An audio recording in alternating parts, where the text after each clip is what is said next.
My name is Simon Granat. I work as an equity analyst at ABG, and I'm covering IT and tech companies. And with us today, we have the pleasure of welcoming Fredrik Lindros, who is the CEO of Speqta. And with that said, I'll let the word over to you. Thank you. Welcome to this presentation about Speqta.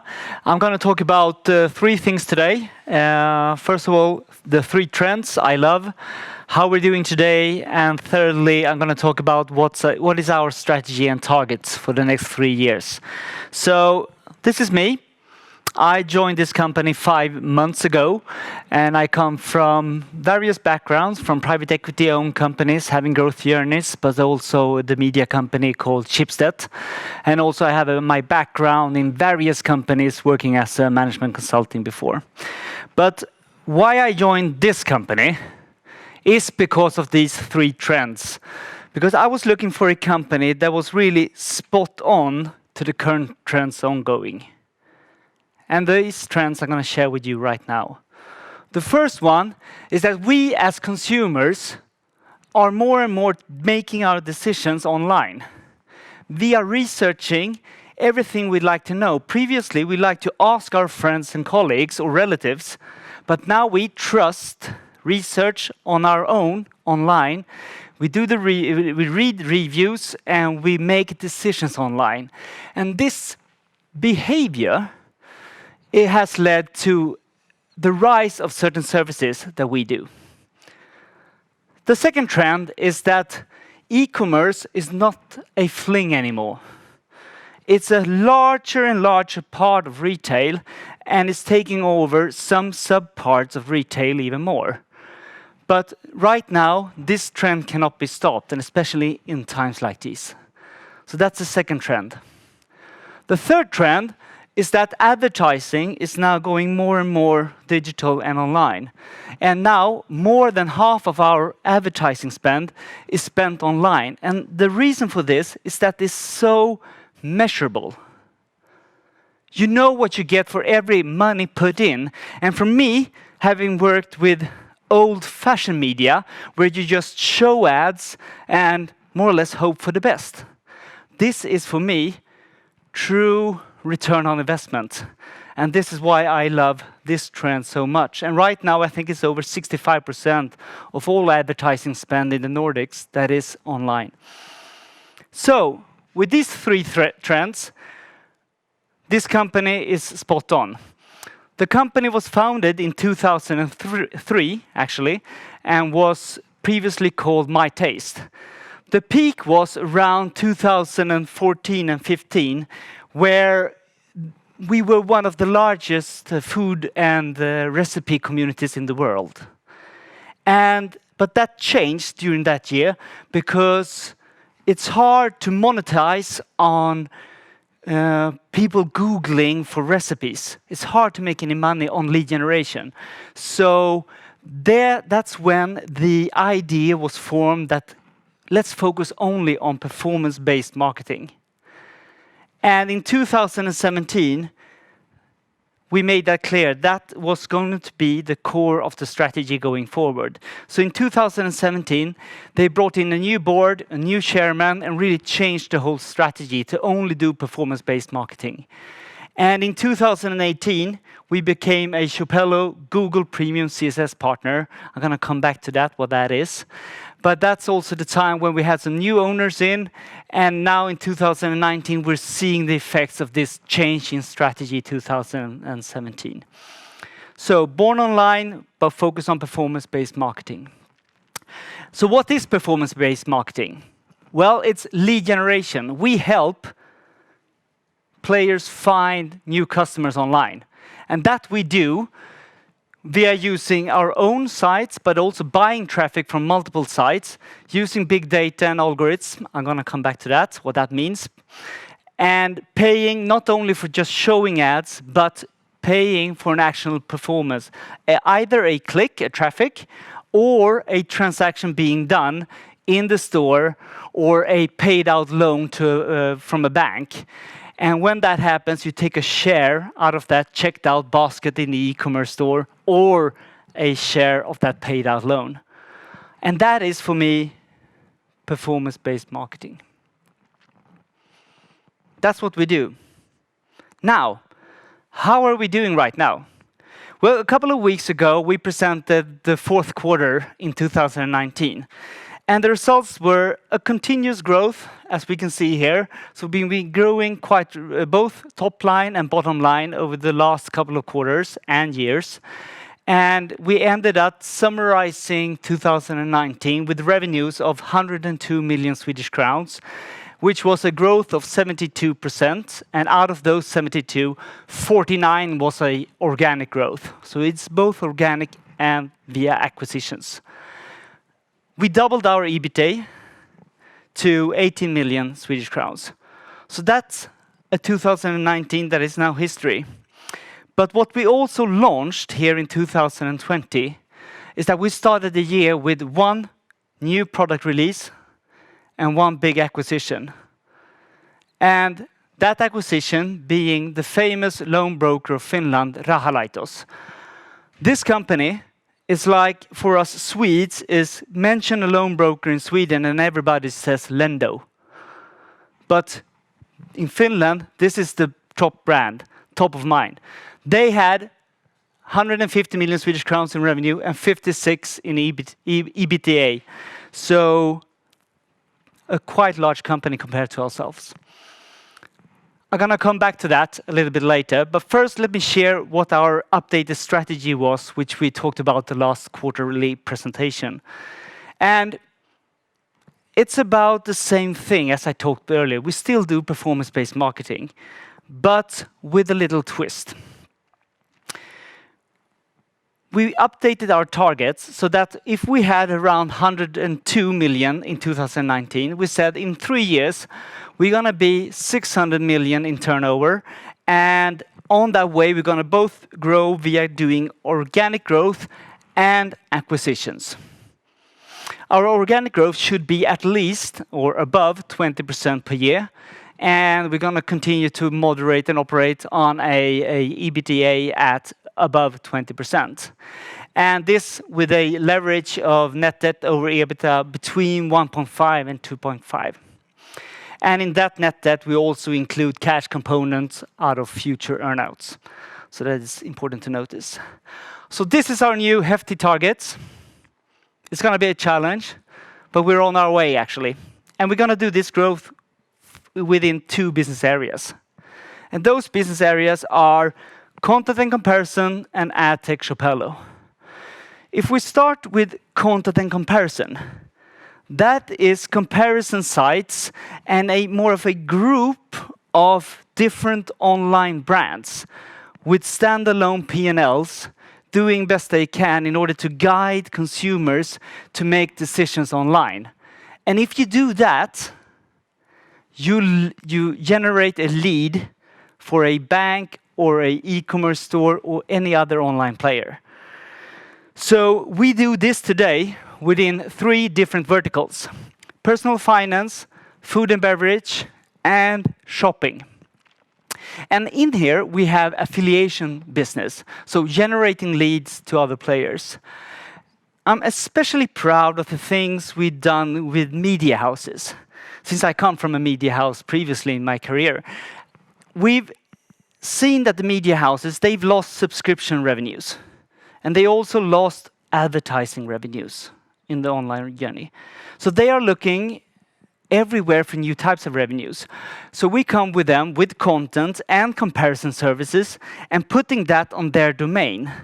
And their domain strength, together with our high quality content and comparison, makes it perfect match in Google Eyes. So what they are doing, that means that we get a lot of high SEO-driven traffic, and we then share the revenues with the media house. So this is done via Expressen Låneguiden, Expressen Rabattkoder, and in Norway we have done it with the media house Nettavisen. So that is something we're doing in Sweden and Norway today, and looking for more countries to do it in tomorrow. We also have standalone sites like Lånepengar, Låneakuten, Kampanjjakt, Outlet Sverige. But I like to just stop on food and beverage, Vinklubben. This is where we have our history of wine and food interesting people from my taste area. And towards them, we can use them to capitalize and send them offers from wine importers. And wine importers, we have a quota system here in Sweden. So if you sell enough wine from the online ordering segment, you get enough sales in order to get into the ordinary shelf spaces at Systembolaget. And this is what they're after. So this is how we capitalize on that one. Another standalone site is the acquisition we recently announced here in January 2020. And Rahalaitos is a strong brand in Finland. They have 25 different banks connected to them via APIs and are in the unsecured loan business for private persons and for corporate loans as well. And the thing for us is that we have now moved one step up in the value chain, becoming a broker, not only an affiliate business. And the difference here is that brokers tend to have a little bit more larger margin. They have their APIs connected directly to the bank in order to give offers directly to consumers. And also, you gather consumer data. So you build a customer database compared to being affiliate when we just pass on the traffic. So this is a big step for us. Financially, it's also a big step for us because their turnover is about 1.5 the size of ours. Their EBITDA is 3 times higher than ours, and the EBIT is around 20 times higher than us. So this is a big thing for us, and they're on our books since February 1st. The deal we made here is that we had an initial price of 23.5 million euros, which we paid both in cash and issuing shares to the sellers. The sellers are on an earn-out for the next 2 years, where we can pay 2/3 of that in shares.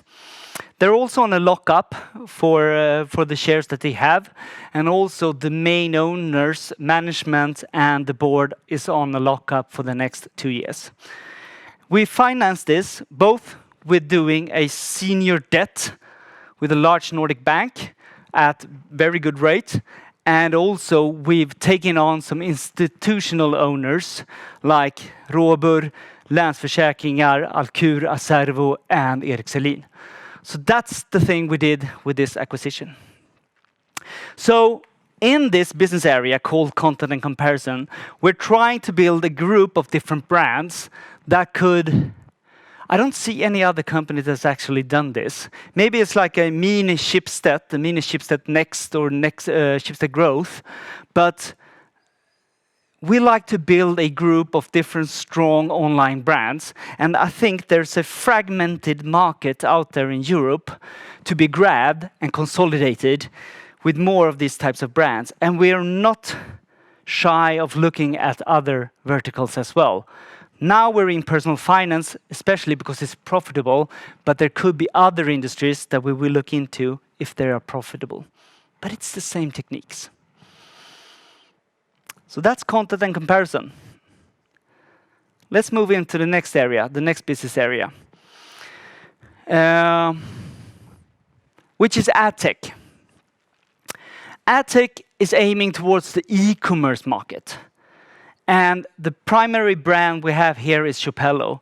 And there we buy traffic or get traffic from hundreds of sites, the biggest sites being Google at the moment. But we're now a Google Premium CSS partner, which means that we're in 17 countries and have above 50 stores per country. And we have enough good quality to be called a premium partner to Google. And right now, we have over 3,000 e-commerce stores connected to the platform. But the question is, how does it work? That's the fun part. Well, in January, we released a new product called Shopello BidBrain.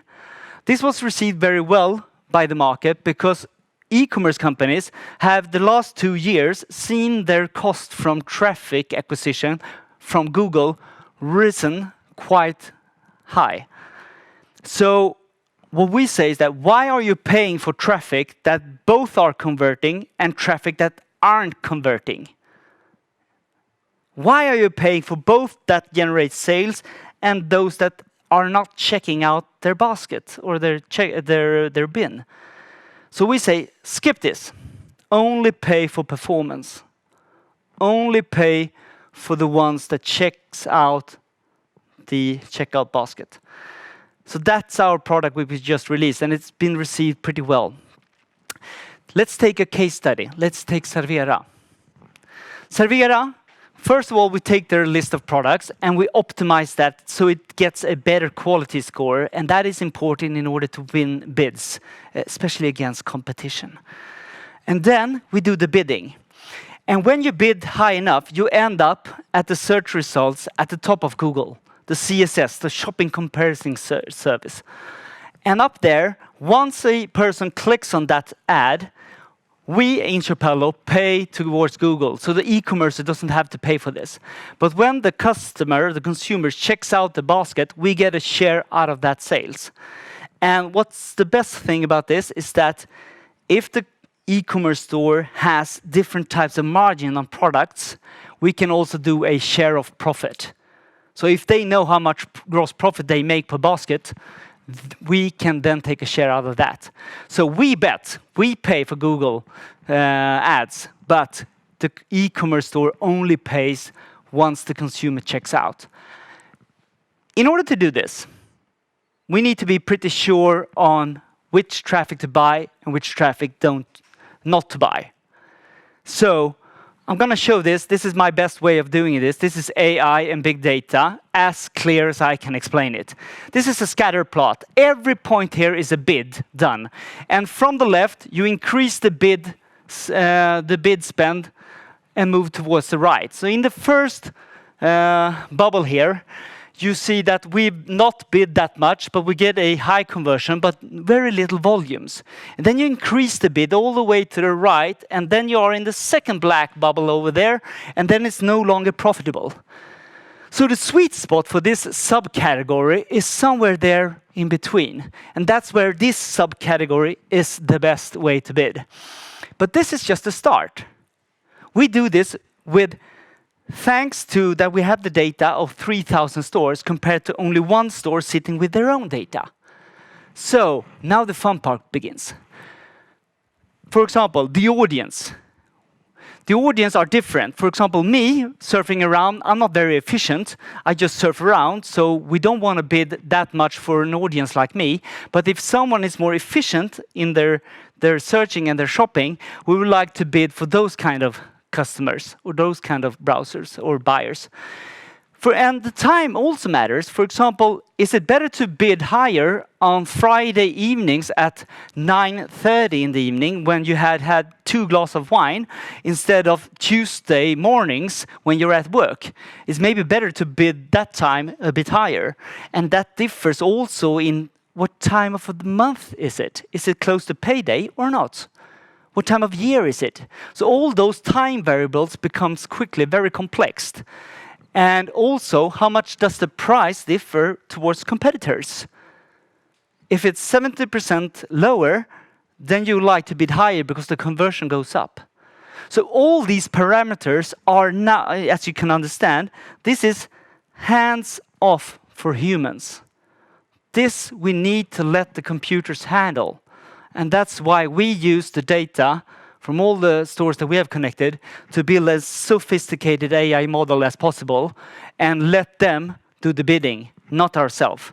But today, the stores are pretty much handling this themselves. And also, the media agencies are also handling this themselves, manually. Our AI never sleeps. So, here we have a great opportunity to go on a quest for those 17 markets that we are within Europe and really try to get larger e-commerce stores in. And this is a new way of selling and a new way of buying traffic as it is for the moment. So, I'd like to end with try to summarize. The 3 trends that we ride on are that consumers are increasingly making decisions online. E-commerce is increasing unstoppably. And thirdly, you also have the advertising spend going more online. Those are the three trends that we're riding on. We put behind us 2019, which is one of the greatest years in Speqta's history.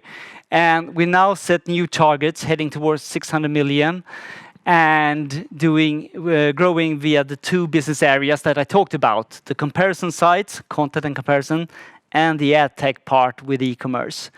And also, we had proven ourselves in releasing a super efficient product, AI product within the ad tech Shopello area, and we made a recent acquisition that will be on our books from February 1st in content and comparison area. So that's it for me. I'd like to take some questions from you, if that's okay. That is very okay. Thank you very much for that presentation, and let's move on to a couple of questions from my side. I guess as a first question, I have to ask, what are you seeing in terms of the coronavirus? Are you seeing any significant impact on either supply or demand, or perhaps just one comment on this current situation? There's a lot of companies in distress right now. The best part is that we are an online company, which is pretty good. We can handle our business online, and we also are heavily exposed to the e-commerce market, which is currently doing pretty well.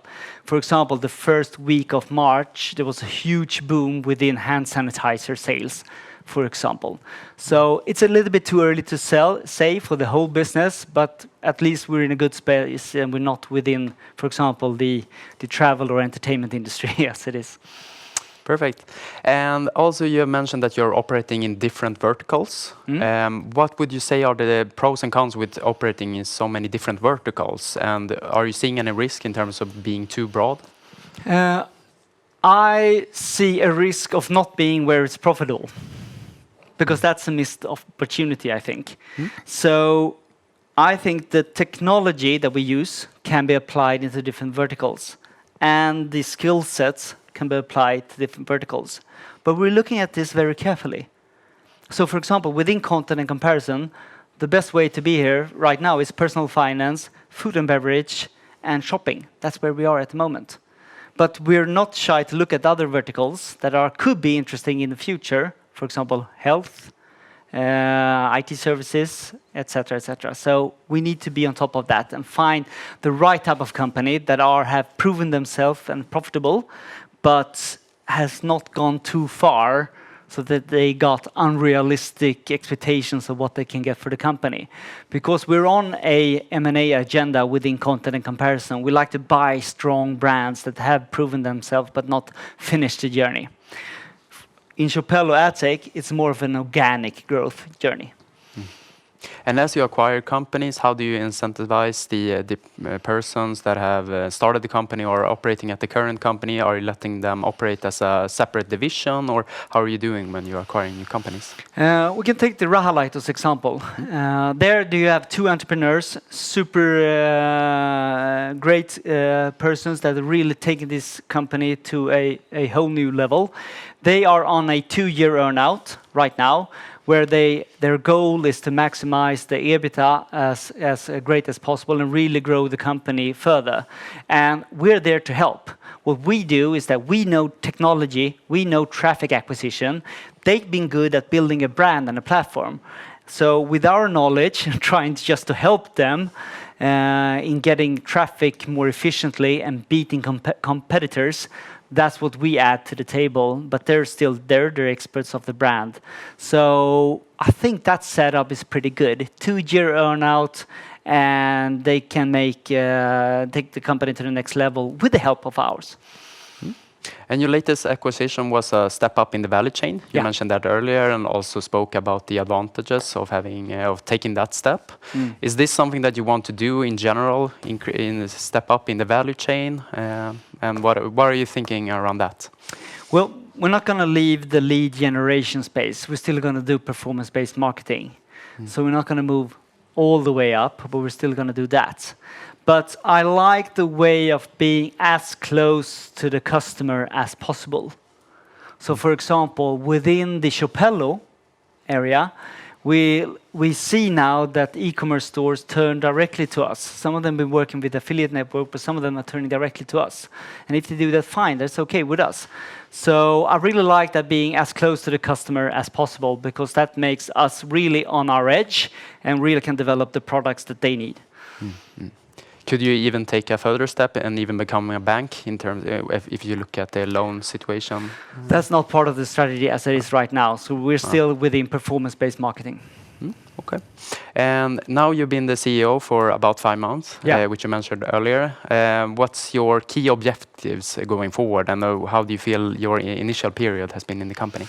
The initial period has been so exciting. The 2 founders of the company are still in the company, and I work very close with them, and they work very close to the business. What they can do now, once I stepped in, is that they can focus on product development, sales, partnerships, technology, etc. So that makes them more useful in the company sense. So it's been fun to learn more about this industry, but I'm also very eager to reach the targets that I talked about today. Trying to reach this growth that we're on, trying to acquire new type of online brands out there in Europe, and really try to get the growth going within Shopello BidBrain. I think that's just a fun journey to do. Sounds exciting. I think that our time is up. Thank you very much for your presentation, Fredrik. Thank you.